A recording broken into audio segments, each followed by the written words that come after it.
নমস্কার বন্ধুরা, welcome to ইউনিকন। তো টি-20 বিশ্বকাপ শুরু হবার আগে যখন বাংলাদেশ ঠিক করলো যে তারা এই আইসিসি টি-20 বিশ্বকাপে অংশগ্রহণ করবে না, তখন পাশের দেশের অনেক সমর্থকের এটাই মন্তব্য ছিল যে বাংলাদেশ ছাড়া যাতা টি-20 বিশ্বকাপ হতে চলেছে, একদমই এই বিশ্বকাপ কোনোভাবেই হিট হতে পারে না, খারাপ বিশ্বকাপ হবে।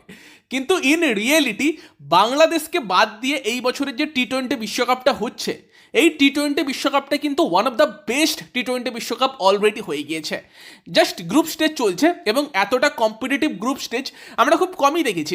হ্যাঁ, বেশ কিছু সময় অঘটন আমরা দেখেছি, গত বছরও হচ্ছিল, বাট এই বছরের বিশ্বকাপটা একটা আলাদা লেভেলেই চলছে। এবং এই বিশ্বকাপটা যেই দল জমিয়ে দিয়েছে সেই দলটার নাম হচ্ছে জিম্বাবুয়ে।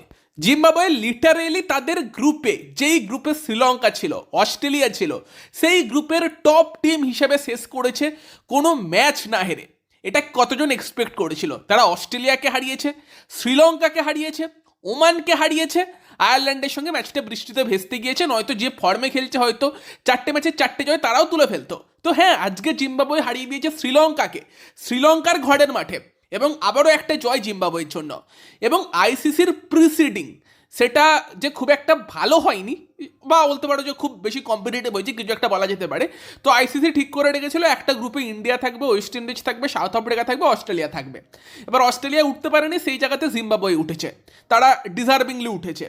এবং সেখানে দাঁড়িয়ে আমরা দেখতে পাচ্ছি যে গ্রুপ এ আছে সুপার 8-এর, সেই গ্রুপ এতে 4টে টিম আছে, 4টে টিমই তাদের গ্রুপে রেসপেক্টিভ গ্রুপে টপ করেছে। সাউথ আফ্রিকা 4টে ম্যাচে 4টেই জিতেছে, ইন্ডিয়া 4টে ম্যাচে 4টেই জিতেছে, ওয়েস্ট ইন্ডিজ 4টে ম্যাচে 4টেই জিতেছে, জিম্বাবুয়ে একটাও হারেনি, 4টে ম্যাচে 3টে জিতেছে, একটা নো রেজাল্ট।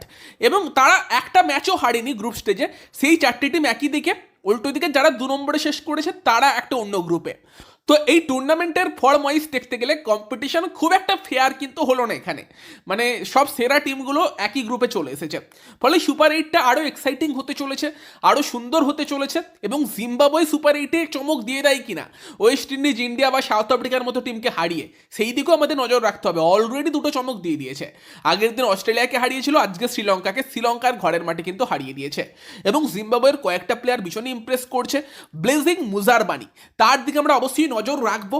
এবং সেই জায়গাতে আজকেও ব্লেজিং মুজারবানি 4 ওভার বল করেছে, একটু বেশি হয়তো ইকোনমি রেট আছে, 4 ওভারে 38 রান খেয়েছে, বাট 2টো উইকেট আজকেও নিয়েছে, ভালো বোলিংই করেছে। এবং সেই জায়গাতে দাঁড়িয়ে সুপার 8-এ ব্লেজিং মুজারবানি কেমন বোলিং করে, সেই দিকে হয়তো কলকাতা নাইট রাইডার্সের মতো দলও তাকিয়ে থাকতে পারে, যদি তারা একটা অপশান হিসেবে মুস্তাফিজুর রহমানকে রিপ্লেস করার ব্লেজিং মুজারবানিকে কনসিডার করে। যে সুপার 8-এ ইন্ডিয়াতে খেলা, ইন্ডিয়ান কন্ডিশন, কোয়ালিটি অপোনেন্টের এগেনস্টেও ব্লেজিং মুজারবানি যদি এরকম বোলিং করে, সেখানে ডেফিনেটলি কেকেআরের জন্য একটা ভালো পিক ব্লেজিং মুজারবানি অবশ্যই হতে পারে, সেই নিয়ে সন্দেহ নেই। সাথে ব্র্যাড ইভান্স, সেও একটু এক্সপেন্সিভ বেশি গিয়েছে, বাট আজকেও ব্র্যাড ইভান্স 2টো উইকেট নিয়েছে। শ্রীলঙ্কার হয়ে আবারও কিন্তু রান পেয়েছে তোমার প্রথম নিশাঙ্কা এবং পবন রত্নায়কে, তারা দুজনেই সব থেকে ভালো ব্যাটিং করেছে। উল্টো দিকে জিম্বাবুয়ের ব্যাটিংয়ের কথা বললে ব্রায়ান বেনেট, এই প্লেয়ারটার দিকে নজর রাখতেই হবে। 22 বছর বয়সী প্লেয়ার, এবং এখনো পর্যন্ত খুব যদি ভুল না করি এই টুর্নামেন্টে আউটই হয়নি। আজকের ম্যাচেও লাস্ট অব্দি নট আউট থেকেছে। সিকান্দার রাজা, সে লাস্টের দিকে দুরন্ত ব্যাটিং করেছে, 26 বলে 45 করেছে সিকান্দার রাজা। তবে ব্রায়ান বেনেট কিন্তু একটা সাইডে দাঁড়িয়েই ছিল, নট আউট ছিল লাস্ট অব্দি, সম্ভবত 48 বলে 63 করেছে। আবারও একটা দুরন্ত জয় কিন্তু জিম্বাবুয়ে তুলেছে। জিম্বাবুয়ে অন ফায়ার, সেই নিয়ে কোনো সন্দেহ নেই। তো সেই জায়গাতে জিম্বাবুয়ে সুপার 8-এ কি করে, ব্লেজিং মুজারবানি সুপার 8-এ কি করে, সেই দিকে নজর আমরা অবশ্যই রাখবো। তো তোমরা জানিও এই টি-20 বিশ্বকাপ এখন অব্দি তোমাদের কেমন লাগছে, জিম্বাবুয়ের খেলা কেমন লাগলো কমেন্টে জানিও। ভিডিওটা ভালো লাগলে ভিডিওটাকে লাইক করে দিও, শেয়ার করে দিও, আমাদের চ্যানেলে প্রথমবার এলে আমাদের চ্যানেলটিকে সাবস্ক্রাইব করে তার পাশের বেল আইকনটাকে অন করে দিও। তো চলো গাইস, এই ভিডিওতে এই পর্যন্তই, বাই বাই।